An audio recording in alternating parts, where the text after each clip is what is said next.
Assalamualaikum warahmatullahi wabarakatuh. Kembali lagi kita melanjutkan materi tentang kromatografi, analisa instrumen dengan kromatografi. Pada kesempatan kali ini, materi kita adalah tentang gas kromatografi. Jadi kemarin kita sudah menyelesaikan materi tentang HPLC, sekarang kita lanjutkan dengan gas kromatografi.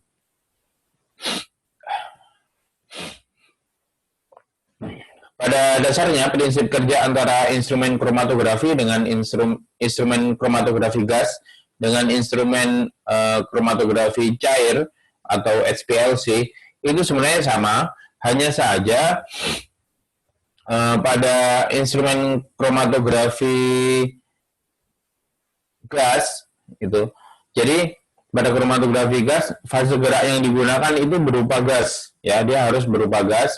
Kemudian sampel yang akan dianalisa itu dia harus bersifat volatil dan tidak rusak pada suhu tinggi. Jadi dia komponen itu tidak boleh rusak ketika terjadi pemanasan, ya. Karena pada instrumen gas kromatografi sampel yang dianalisa itu sebelum masuk ke dalam kolom, ya, sebelum masuk ke dalam kolom dia harus dirubah terlebih dahulu menjadi gas, menjadi fase gas, ya. Jadi sampelnya bisa berupa cairan atau bisa berupa gas. Jadi bisa cairan, bisa gas, ya. Nah, kemudian setelah sudah menjadi gas atau fasenya sudah gas kemudian masuk ke dalam kolom, di dalam kolom akan terjadi pemisahan, ya. Prinsipnya sama dengan instrumen HPLC. Ya, pemisahan tersebut terjadi karena ada perbedaan sifat, ya, perbedaan sifat dari senyawa-senyawa yang akan dianalisa yang ada di dalam sampel, ya. Kemudian terpisah, kemudian masuk ke dalam detektor. Adapun detektornya jenisnya berbeda dengan pada HPLC, ya, detektornya berbeda. Kalau pada GC nanti kita akan bahas tentang detektor juga. Secara garis besar, kalau instrumentasinya, ya, bagian-bagian utama itu yang pertama adalah carrier gas atau make up gas. Jadi ada gas, ya, yang digunakan sebagai fase gerak, ya, sebagai fase gerak atau mobile phase, ya. Kemudian di situ nanti ada suatu pengatur tekanan, kemudian ada gas traps. Gas traps itu untuk memfilter gas dari tabung gas sebelum masuk ke dalam alat instrumen agar pengotor-pengotor yang ada di dalam tabung gas itu tidak ikut masuk ke dalam instrumen. Kemudian setelah itu masuk ke injektor, ya. Injektor bisa berupa auto sampler atau auto injektor atau bisa juga berupa injektor manual, ya. Ada juga injektor yang dilakukan dengan injeksi manual dengan menggunakan tangan, ya. Kemudian dia masuk ke dalam kolom inlet, ya, ada kolom inlet. Setelah itu ada kolom sendiri sebagai fase diam. Nah, setelah itu masuk ke dalam detektor, ya. Detektor terhubung dengan suatu pengolah data atau data sistem, pengolah data yang juga berfungsi untuk mengatur parameter analisa, ya. Itu bagian utamanya. Kalau gambaran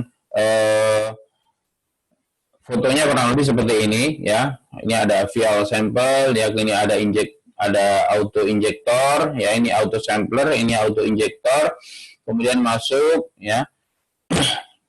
Masuk ada detektor, sini kolom, ya, masuk ke pengolah data, ya.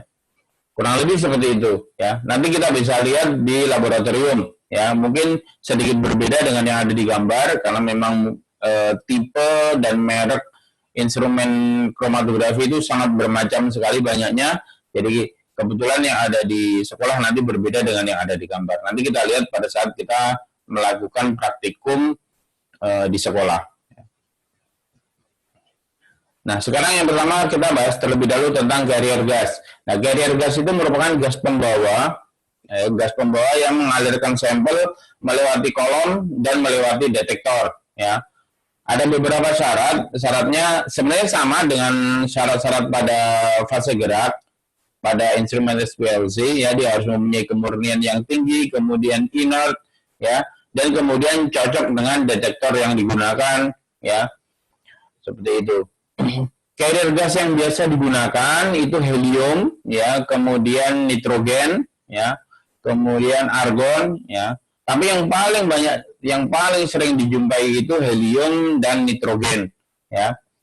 Yang paling bagus itu helium karena dia termasuk gas mulia, dia paling inert, ya, memiliki sifat yang inert, ya. Kemudian argon juga bagus. Kemudian nitrogen, ya, nitrogen. Kalau yang digunakan di sekolah kita itu ada helium dan ada nitrogen, ya, dua itu. Tapi yang paling umum digunakan kalau praktikum di sekolah itu kita menggunakan nitrogen, ya.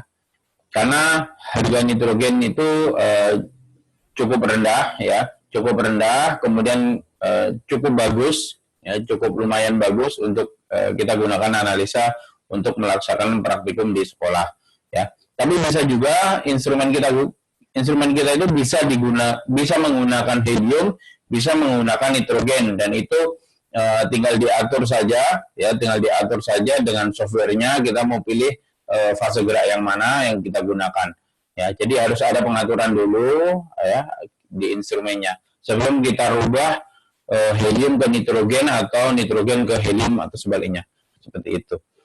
Kemudian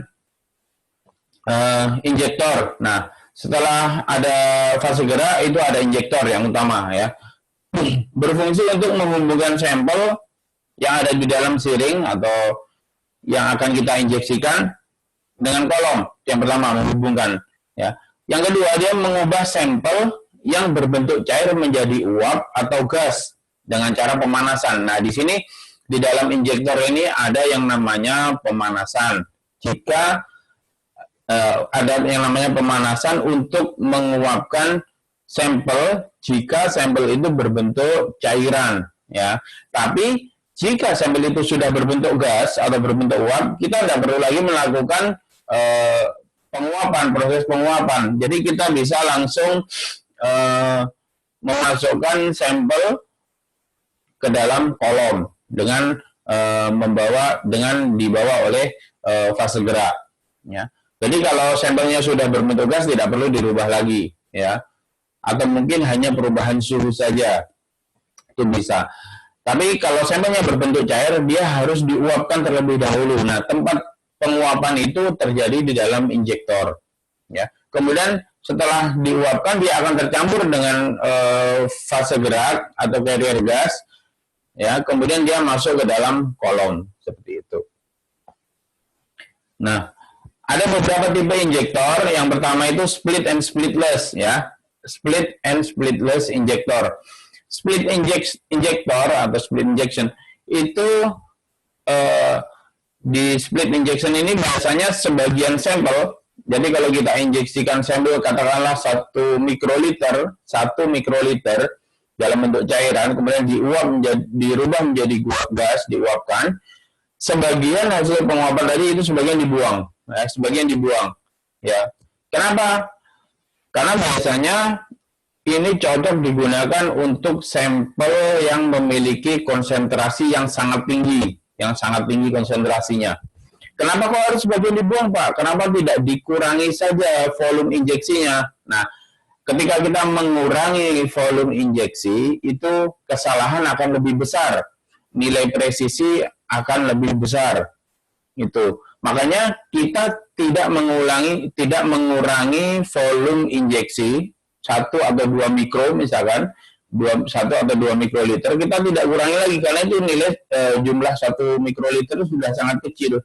Nah, sementara ketika diinjeksikan 1 mikroliter dirubah menjadi uap, kemudian masuk ke dalam kolom, ternyata setelah terbaca itu biasanya terjadi saturated detector. Jadi puncak kolom itu tidak terbaca. Jadi puncak kolom yang di atas itu tidak terbaca, tapi dia datar, ya. Dia datar. Ya. Nah, akibatnya kita tidak bisa membaca luas area yang sebenarnya dari sampel yang ingin kita analisa, ya.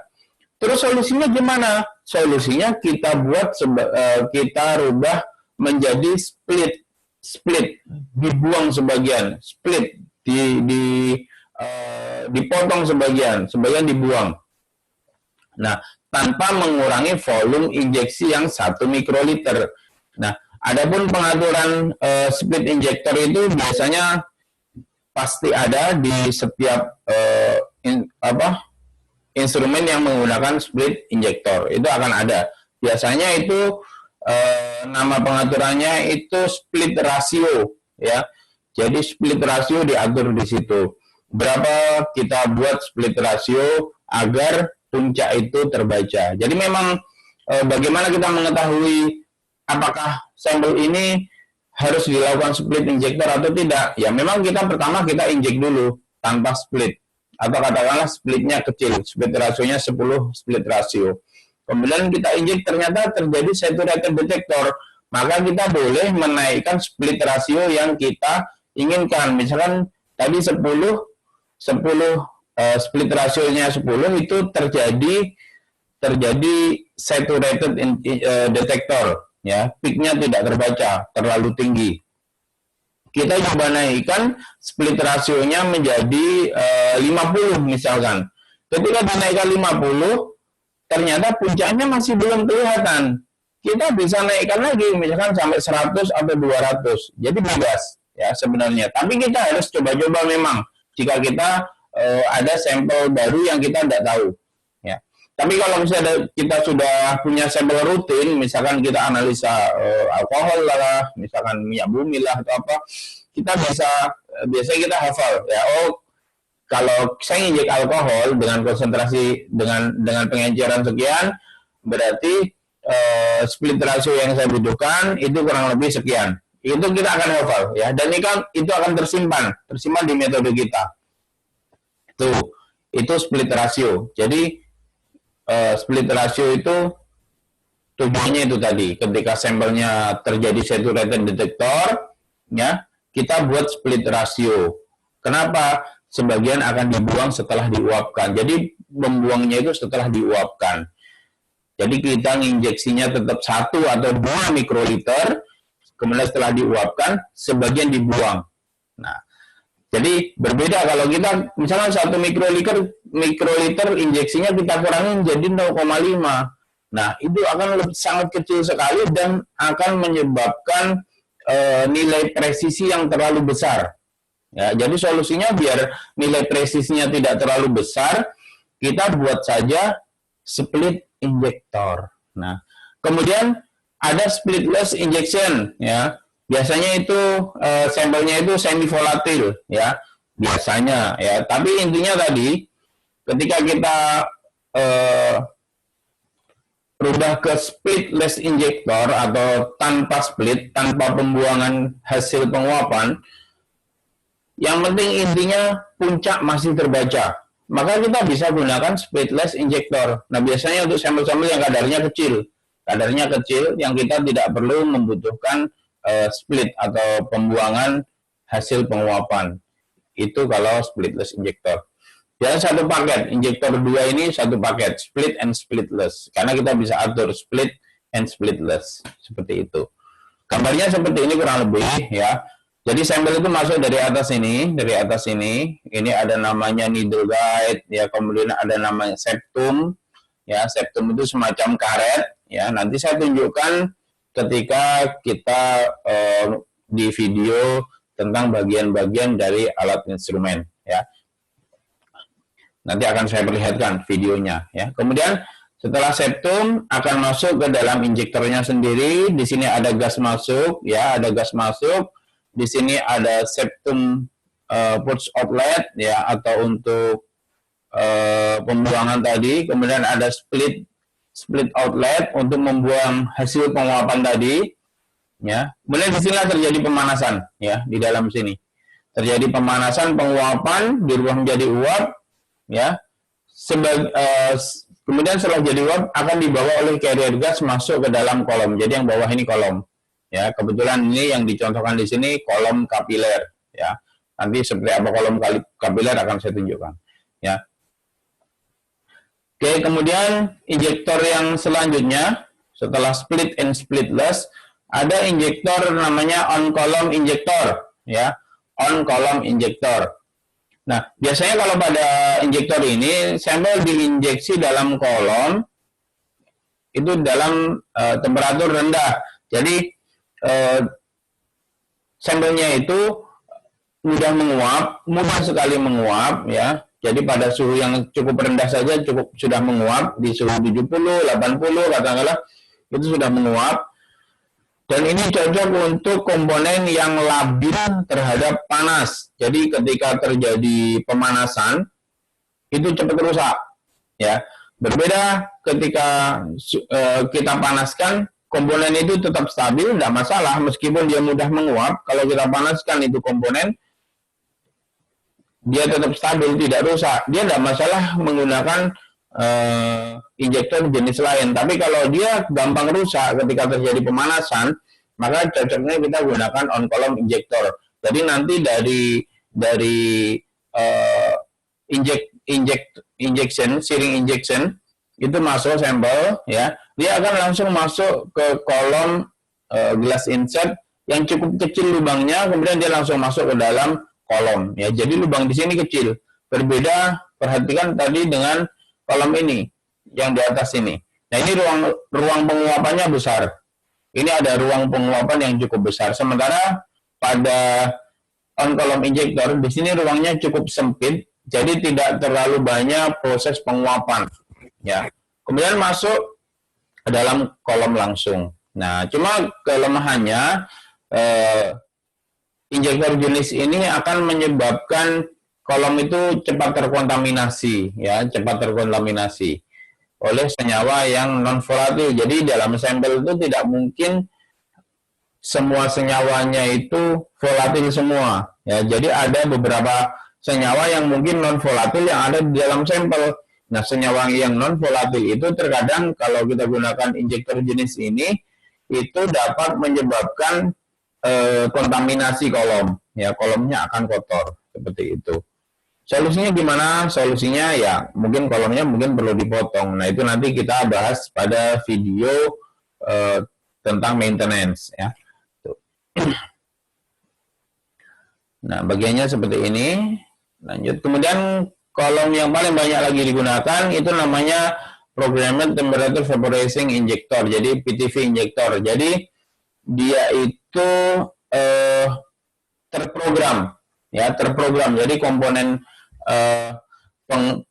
pemanasannya itu terprogram secara bertahap. Jadi misalkan tahap pertama dari suhu yang rendah, kemudian naik suhunya lagi. Ya, jadi bisa diatur seperti itu. Misalkan suhu awal 70, kita atur 70 selama sekian menit. Kemudian lanjut ke 100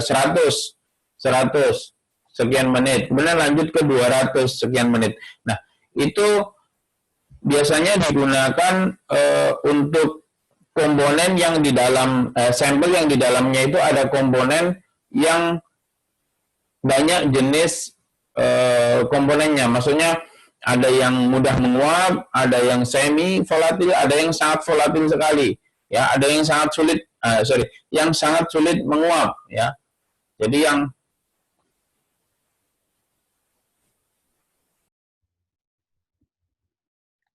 mohon maaf tadi ada mati lampu. Jadi saya ulangi lagi. Jadi kalau untuk PTV injektor, jadi untuk PTV injektor itu cocok digunakan jika dalam sampel itu ada beberapa jenis senyawa, mulai yang mudah menguap pada suhu rendah, kemudian suhu sedang dan suhu tinggi. Ya, suhu tinggi. Suhu rendah itu biasanya di bawah 100. Kemudian suhu yang sedang itu antara 100 sampai 200 misalkan, atau sampai 150. Kemudian yang menguap pada suhu tinggi itu biasanya pada suhu 150 sampai di atas 200 ya. Tuh. Kemudian kenapa kok digunakan PTV injektor tadi? Ketika suhu diatur di suhu rendah, maka sampel yang mudah menguap pada komponen yang mudah menguap pada suhu rendah, dia akan menguap terlebih dahulu, kemudian dia masuk ke dalam kolom. Ya, kemudian dilanjutkan dengan yang suhu sedang, ya, yang diatur ke suhu sedang. Sampel yang mudah menguap pada suhu sedang itu akan masuk ke dalam kolom. Nah, ketika naik ke suhu sedang tadi, suhu yang rendah, senyawa yang mudah menguap pada suhu rendah itu sudah tidak ada di dalam injektor, dia sudah masuk ke dalam kolom, ya. Jadi padahal sifat si sampel yang menguap pada suhu rendah tadi itu labil pada suhu tinggi. Nah, jadi ketika di suhu tinggi dia labil, dia dapat rusak. Ketika kita langsung naikkan suhunya ke suhu tinggi, yang suhu rendah tadi bisa rusak. Nah, untuk menghindari itu maka dinaikkan secara bertahap tadi. Seperti itu, ya. Jadi itu ada sampel yang proses analisanya seperti itu, ya. Kemudian ini juga bisa diatur split atau splitless. Jadi untuk jenis injektor ini bisa diatur split and splitless, ya. Jadi bisa jika konsentrasinya itu tinggi sekali, maka kita atur split, ya. Perhatikan ketika kita menggunakan mode split injektor, ketika kita menginjeksikan larutan standar, kita atur split injektor, maka ketika kita menganalisa, memasukkan atau menginjeksikan sampel, kita juga harus mengaturnya di mode split injektor dengan split rasio yang sama. Ya, jadi split rasionya sama, tidak boleh berbeda. Jadi untuk standar 1, standar 2, standar 3 diatur katakanlah split injektornya, split rasionya 50. Maka ketika kita menginjeksikan sampel, maka split rasionya juga harus 50. Ya, kenapa? Karena kondisi injeksi harus sama, ya, seperti itu. Karena kita nanti akan analisa secara kuantitatif. Tuh, maka saya sarankan ketika kita melakukan injeksi itu sebaiknya yang diinjeksikan itu adalah standar dengan konsentrasi yang paling tinggi, ya, yang paling tinggi. Tuh, kemudian baru diinjeksikan standar yang di bawahnya. Ya, kemudian sampel pun disarankan kita preparasi dengan beberapa faktor pengenceran, katakanlah yang tidak diencerkan dan diencerkan 4 kali misalkan, seperti itu. Tujuannya apa? Ketika kita sudah atur ke split rasio yang sama, ternyata masih saturated detector, maka kita bisa injeksikan sampel dengan pengenceran yang lebih, dengan pengenceran yang 4 kali misalkan, seperti itu. Nah, itu cuma saran saja, tapi aplikasinya biasanya sampel itu memang dibuat beberapa pengenceran untuk memudahkan ketika kita melakukan proses injeksi pada GC, ya. Tapi boleh juga kita tidak perlu mengencerkan, ya. Jadi bebas, ya. Intinya ketika sampel itu diinjeksi, semua peak yang ada, semua peak senyawa yang ada di dalam sampel itu terbaca dan tidak mengalami saturated detector, ya. Jadi puncak peak itu masih terbaca. Intinya di situ, ya, intinya di situ, dan masih masuk ke dalam working range dari larutan standar yang kita gunakan, ya kan, standar 1, 2, 3, 4 dia masih berada di antara konsentrasi standar tadi, itu masuk working range. Ya, kita sudah bahas pada materi di SPLC pada validasi dan verifikasi. Oke. Kemudian yang selanjutnya itu tentang kolom, ya. Kolom fungsinya untuk memisahkan komponen campuran menjadi komponen tunggal berdasarkan perbedaan sifat, ya, perbedaan sifat dari komponen yang ada di dalam sampel, ya. Kemudian suhunya, suhu penguapannya, ya, dan komposisi kolom, ya, komposisi kolom, ya. Ini pengaruh yang menyebabkan terjadinya pemisahan komponen, ya. Itu adalah sifat komponen, kemudian suhu penguapan, ya, berbeda pada SPLC, lebih ke sifat komponen. Kalau pada GC itu ada pengaruh dari suhu, ya, pengaruh dari suhu, karena pengaturan suhu yang tepat menyebabkan proses pemisahan yang lebih bagus, ya. Dan komposisi kolom. Kalau komposisi kolom itu sama di SPLC juga ada beberapa jenis kolom. Di DC pun juga ya ada banyak sekali jenis kolom, sifat-sifat jenis kolom yang sesuai dengan sifat-sifat sampel yang akan dianalisa. Kemudian karakter dari kolom itu banyak sekali ya, tergantung pada penyusun kolom, panjang kolom, kemudian diameter kolom, diameter dalam kolom, kemudian ada suhu maksimal kolom, karena proses GC pun, pemanasan pada GC pun, gas kromatografi, itu ada suhu maksimalnya. Tidak boleh kita memanaskan misalnya sampai 1000, nggak bisa. Ya. Jadi pemanasannya itu di kisaran 200 sampai 300-an lah. Ya. Itu tergantung jenis kolom yang kita gunakan. Ada beberapa jenis kolom, ada kolom kapiler dan packet kolom, ya, kolom kemas. Oke, kita bahas dulu tentang kolom kapiler. Kolom kapiler itu namanya kapiler, berarti dia kecil sekali, kecil kolomnya. Panjangnya di kisaran 10 sampai 100 meter, ya, 10 sampai 100 meter. Dan dia memiliki inner diameter diameter dalam, diameter yang ada di dalam kolom, ya, bagian dalam kolom. Itu 0,1 sampai 0,5 mm, ya, 0,53 mm. Nah, di dalam lubang kolom tadi itu ada film yang berupa fase diam, ya. Jadi film suatu lapisan yang berupa fase diam yang tebalnya 0,1 sampai 5 mikro. Bayangkan berapa tipisnya ya. Jadi di sini ada lapisan film, lapisan fase diam yang tebalnya hanya 0,1 sampai 5 mikrometer. Dan inilah yang menyebabkan proses pemisahan dari senyawa komponen yang ada di dalam sampel. Tuh. Kemudian bagian luarnya itu biasa terbuat dari silika, ya. Jadi bisa dibilang kaca lah, semacam kaca, jenis kaca. Kemudian di luarnya lagi, yang paling luar lagi itu terbuat dari polimer, ya, resin polimer, ya. Nah, ini yang menyebabkan kolom itu bisa digulung-gulung, ya. Jadi kolom yang panjangnya 100 meter tadi itu bisa digulung, ya, seperti di gambar ini, ya.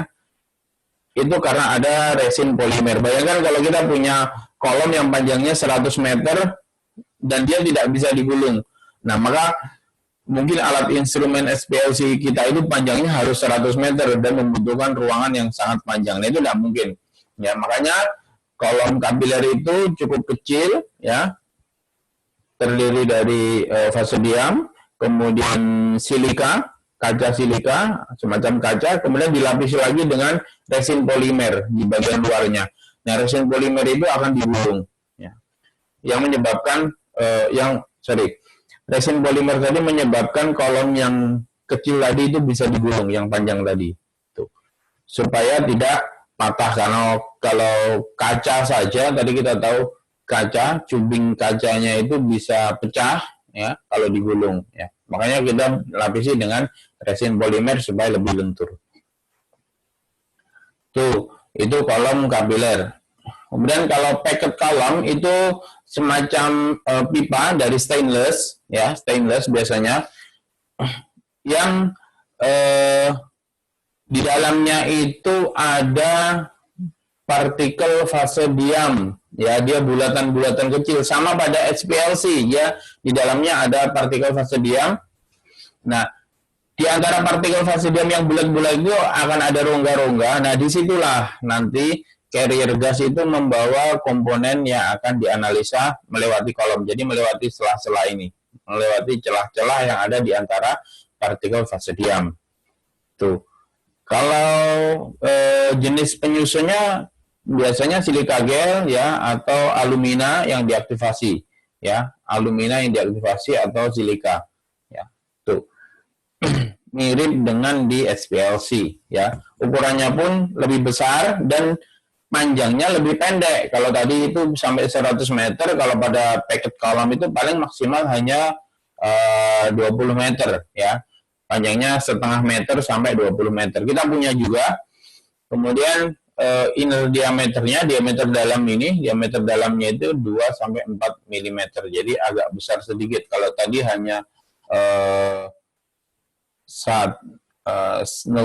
sampai 0,5 mili diameter dalamnya. Kalau pada packet column itu 2 sampai 4 mm. Kita masih bisa lihat dengan mata tanpa kaca pembesar, kita sudah bisa lihat diameter dalam kolom tersebut.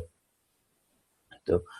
Nanti di laboratorium saya akan tunjukkan seperti apa packet column ya, kita akan tunjukkan. Kemudian nah ini mana yang lebih bagus antara packet column dengan capillary column? Kalau saya jelas capillary column ya, jelas capillary column. Kenapa? Kalau pada capillary column itu proses pemisahnya lebih bagus ya. Tuh, kemudian hasil peak yang dihasilkan lebih tajam. Ya, kita bandingkan saja di atas ini. Gambar packet column seperti ini. Ya, banyak komponen yang sebenarnya tidak terpisah. Ya, tidak terpisah pada packet column. Mungkin waktu analisanya cepat keluar di detektor, cepat terbaca. Yang jadi masalah adalah banyak komponen yang tidak terpisah. Padahal prinsip dari gas kromatografi sendiri itu kita memisahkan senyawa-senyawa yang ada di dalam sampel. Ya, kalau tidak mau terpisah, otomatis hasil analisa kita tidak valid. Kita tidak bisa pastikan bahwa hanya ada senyawa itu. Padahal ada senyawa-senyawa lain yang tidak terpisah peaknya, tergabung menjadi satu. Nah, itu menjadi masalah. Ya.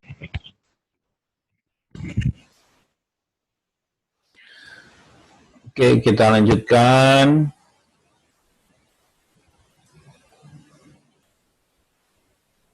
Oke, jadi saya ulangi. Jadi pada capillary column itu senyawa-senyawa yang tidak terpisah di packet column itu akan muncul ya, akan terlihat